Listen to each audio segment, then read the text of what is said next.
Okay, welcome to sight reading with Farmer. I don't know.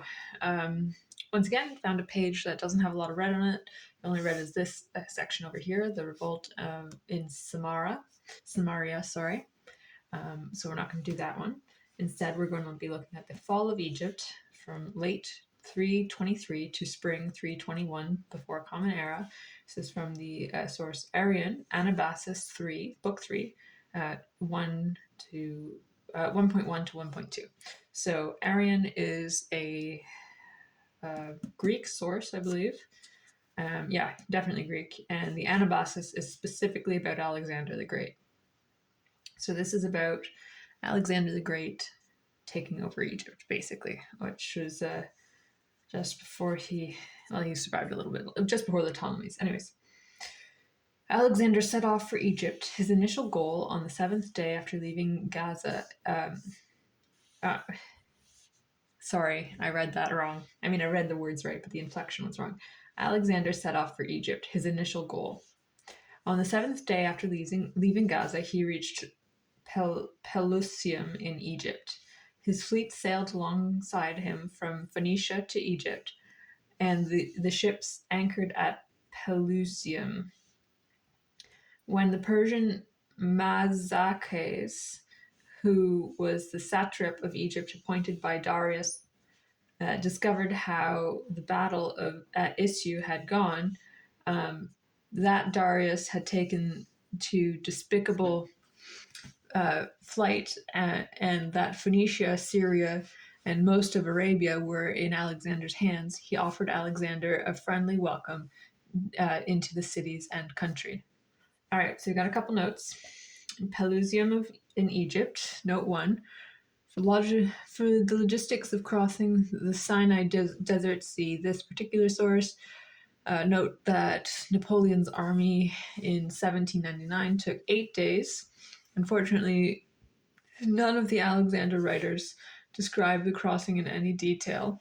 For the crucial reliance on Arab expertise, see Cambyses. By Cambyses, see another source in here. For Pelusium, see another source in here.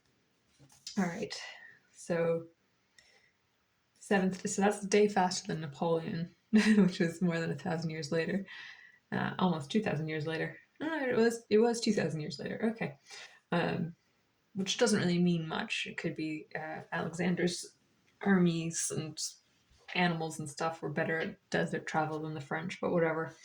Okay, so Persian Mazakes, who was the satrap of Egypt appointed by Darius. So satrap is governor, I guess you could say. But let's see what this says. After the death of Sabaces at Issues. Okay, so Mazakes was appointed after another guy's death. We've got a source for that as well in this book, but whatever. But yeah, satrap is governor. Okay. He offered Alexander a friendly welcome into the cities and the country. The easy conquest of Egypt is puzzling. Explanations for it are sought out. Explanations for it are sought in A, its reconquest by the Persians only 10 or 11 years earlier, although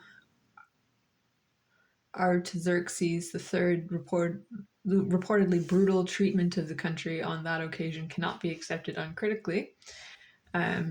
B, the unrest as at some time around the reconquest or soon after, indicated by the reign of Kababash, or C, Mazakes, now isolated position with perhaps only limited manpower at his disposal, as indicated by this passage. Who suggests Mazakes coinage could hint at a need to levy mercenaries. Nothing more is heard of his subsequent fate. For Alexander's arrangement for governing Egypt, see Bosworth, who is another author.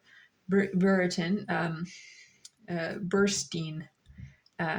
Note, relatively humble role assigned to 2 Egyptians, one of whom, in any case, declined his appointment. So that's it. We've just basically got Alexander arriving in Egypt.